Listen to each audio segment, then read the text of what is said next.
We have a program on the computers called Airserver, and with Airserver you can AirPlay from any iOS device and in turn display that on the TV. So effectively mirror your iOS device to the TV.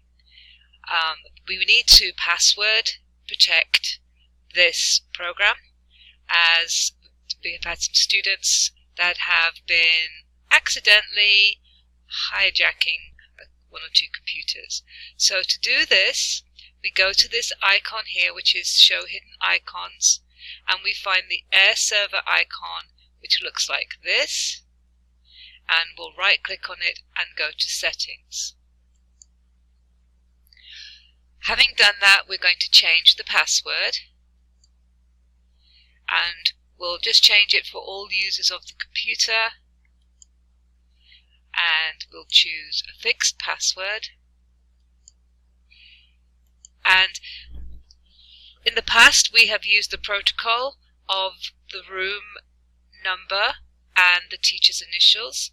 So to follow that, I'm going to call this 1 and then LN, and I'm going to apply it. Say yes to allow changes, and in a few minutes, boom, it's done. Okay?